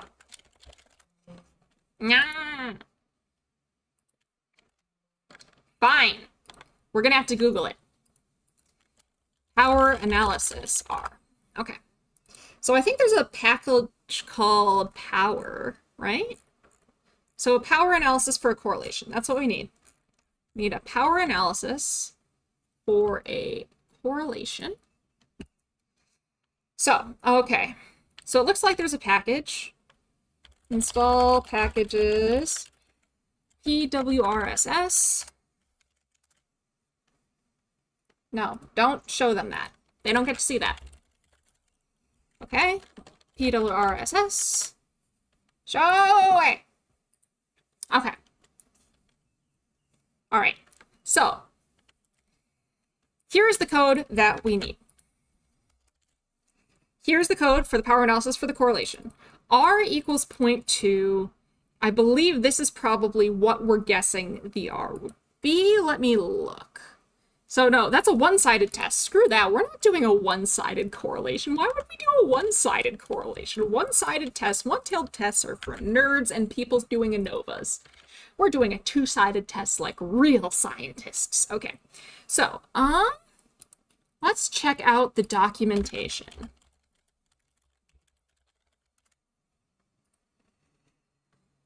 Okay, so R is the expected correlation, and y'all estimated a correlation of about 0.5, which seems to make sense to me. R0 is the constant to be compared to, so 0, so that's our null hypothesis. Our null hypothesis is that there was no correlation between the rating of the first 3 episodes and the overall rating of the series. That's what this is, so our null hypothesis is 0, so 0 goes here.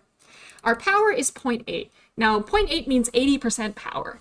If there really is a relationship between these two variables, there's an 80% chance that we will find that relationship based on our data. And this is pretty standard for power analyses. Doing power analyses, we usually want to aim for 80% power, so it makes sense that this is sort of the default here. Our alpha level is 0.05. This is sort of the default alpha level. So this is the probability.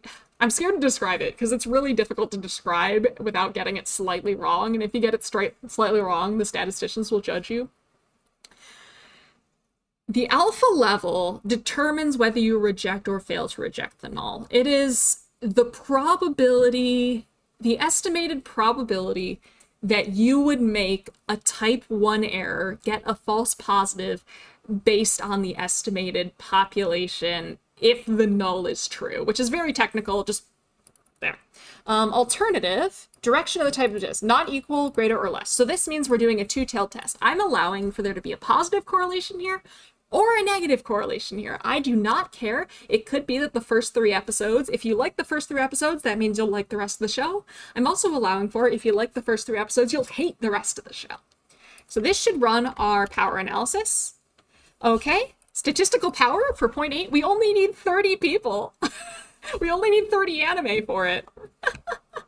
Our power analysis is telling us that the sample size we need is 30. My temptation is to go higher than 30. I don't think 30 is enough. What do you think? What should we do for a sample? So it's saying the minimum sample size that we need to be adequately powered is 30 anime. And that's fine. But what do y'all think? Should we go higher than 30 or should we just stick with 30? The main thing is we're not going lower than 30. 30 is our minimum. We want at least 30. I think we could bump that up to like 50 though, you know, just on the safe side. Yeah, it really isn't many. 31. Hello, Appa. Appa? I don't know. Welcome. Yeah. Okay, 31. Yeah, it really isn't that many. It feels really small to me, but like, I mean, a correlation of 0.5 is a pretty big correlation. 60? 50 is a nice number. I kind of like 60 because that's like double our minimum. 36, 45. Split. Maybe I should just take all of these. Okay, what we're gonna do, I am gonna take the mean of all of your suggestions. So 31, 60, central limit theorem is always right. Human buddy, you're so right. 50, 36, or 36, and 45. Okay, here are all the sample sizes you suggested: 31, 60, 50, 36, and 45. I'm gonna run the average of that, and we're gonna use that, round it up. 31. No, that can't be right. That's definitely not right. I wrote the code wrong. My bad. There we go. 44.4. So yeah, it's gonna average out to 45. 37 is the next prime. All right, so we're gonna do a sample of 45 anime.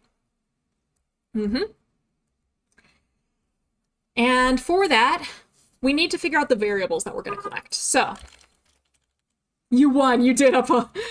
You won. Okay, variables. So the variables that we need to collect. First, I want to collect title of anime. I think that would be a good thing to do, just so we have that.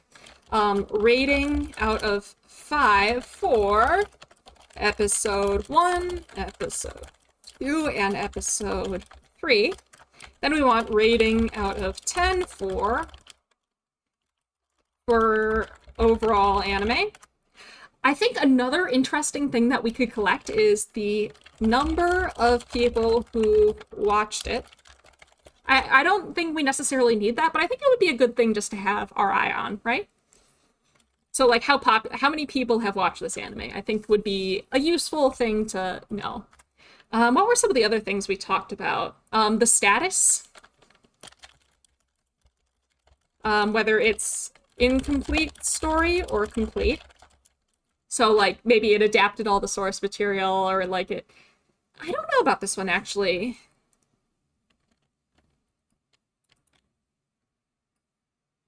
Because if we have episodic ones, like slice of life ones, I don't think it makes sense to say that there's a complete slice of life story. Does that make sense? So I don't know if we could actually do this for everything. But genre we can do episodic versus serialized. What some other bits of information we might want to know about these shows?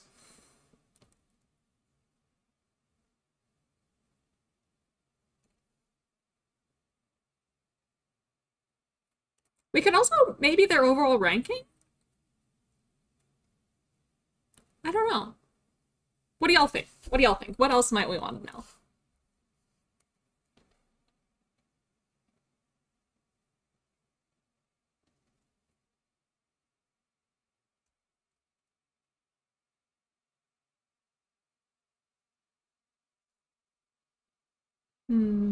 Airing year? Ooh.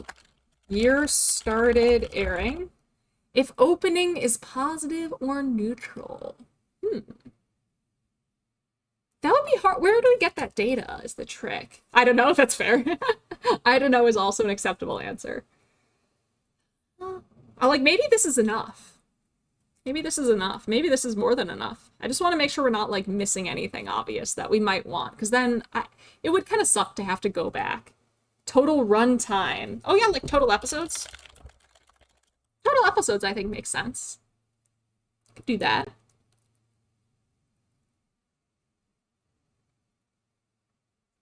That sounds like a logical thing to include.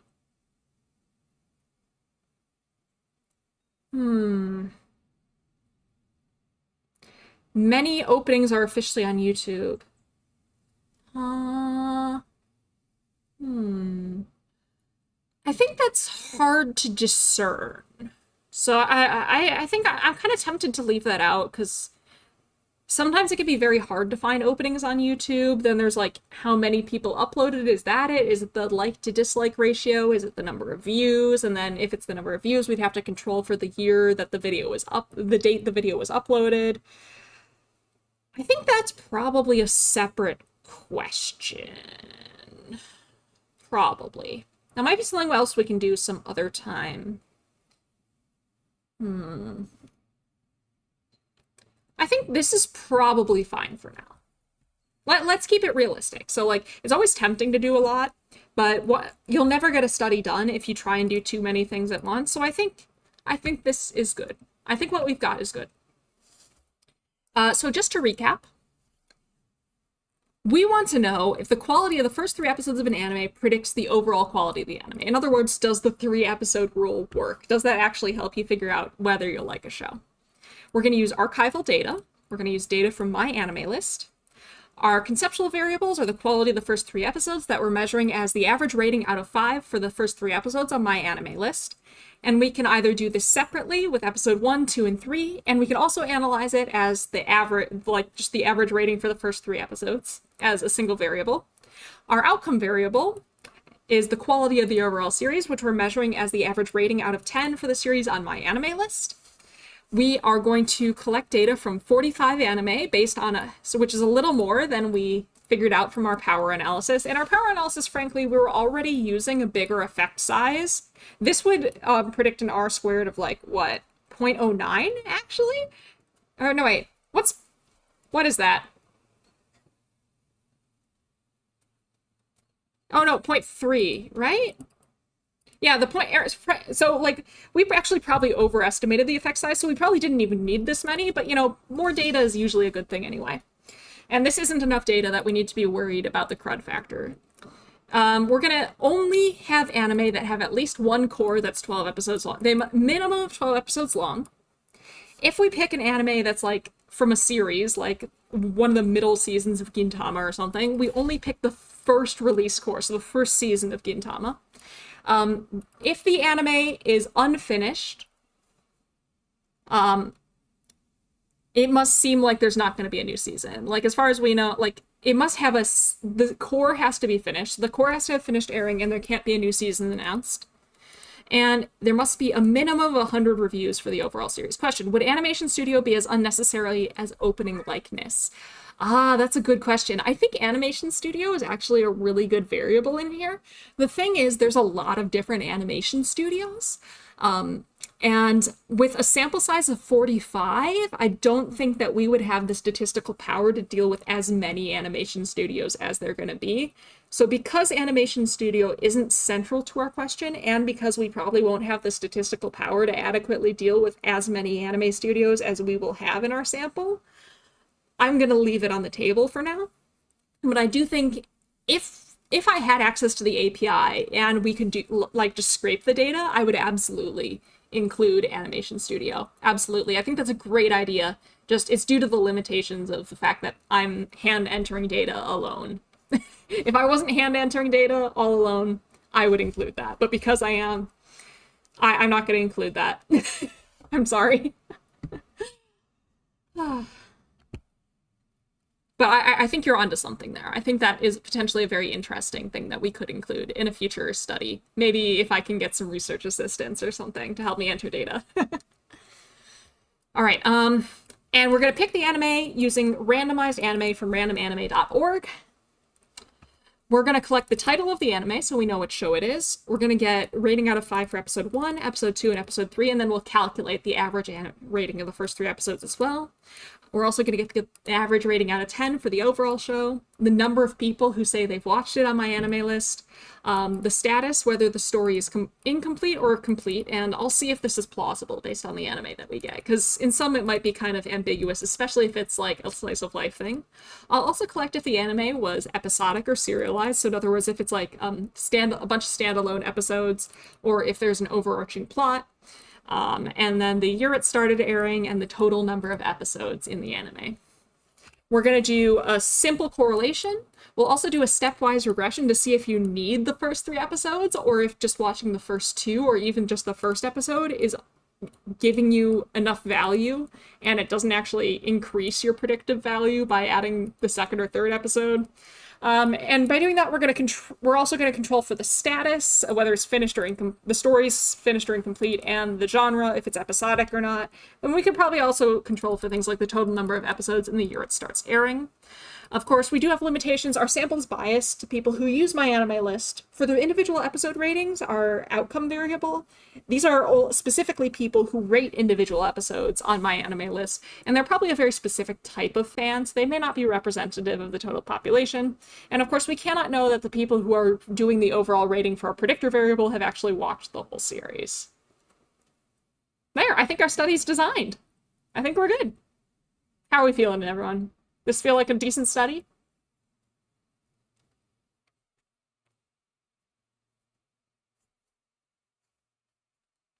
Because if so, it's time to feed the boy. I must feed the beast. And I figured that's probably a good point to end stream. We've been going for 2 hours now, so.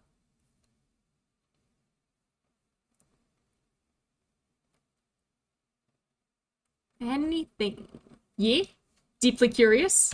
Yeah, I'm deeply curious too. I'm excited to see what we find. I'm not sure how long it will take me. I think I'm probably gonna probably have very limited context fair. It feels like we can do some research and get some results. Good. That's what I'm hoping. You'll actually late to feed the beast. I know I'm late to feed the beast. The beast is very distracted by birds outside though, so you know what? It could be worse. I don't think he's too distressed. He's a very good boy. He's very patient. Hi, Al. Hey, Bun. Oh, he's noticed. Well, either way, I'm gonna get to work on collecting this data, and I will release the results when I'm done. I'll release it in the form of a paper. Maybe we can analyze the data on stream. That could be fun. And I do plan to make just like a recorded video about the total results, summarizing our results as well. But for now, I think I'm gonna head out for the night. Thank you all so much for dropping in and helping me design this study. You are all co-authors. Congratulations. And I will talk to you later, I guess. I'll see you later. All right, take care, everybody. And bye-bye.